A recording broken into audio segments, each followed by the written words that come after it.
Robert Schumann was a man who spent much of his life trying to run away from mental illness.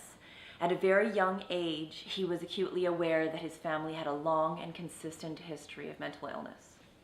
Delving into the psychological breakdown of Robert Schumann could occupy several 2-minute talks in and of itself. It's sad and passionate and remarkable and dramatic. He was a man who hallucinated. He attempted suicide. He was institutionalized. Robert Schumann went mad. At the age of 21, Robert Schumann created 2 different characters that were supposed to represent different sides of his personality. Whether or not these characters were born out of mental illness or were developed for artistic reasons is something that can't be proven either way. So these 2 characters were created in 1831. The first was Florestan, and Florestan was said to be created on the 8th of June, which was Schumann's own 21st birthday. Florestan is said to be masculine and passionate and impetuous and bold.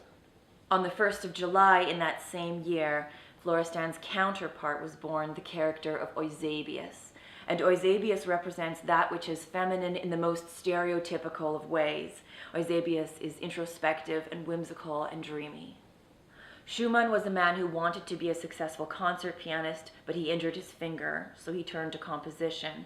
But Robert Schumann was also a music critic, and a fairly influential one, actually.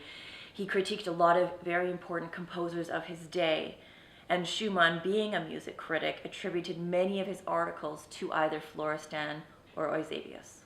So the practical side to these characters was that Schumann credited them with many negative reviews. Schumann didn't want people to dislike him, and he didn't want people to associate the name Robert Schumann with some of his writings, and this was his solution. But these 2 characters also show up in a very real way in Schumann's own compositions. He alternates between one and the other in a very interactive and playful way, and maybe this is how it was in Schumann's mind. Many scholars believe that learning about Florestan and Eusebius means getting to know the man, Robert Schumann, a little bit better. And maybe it's so.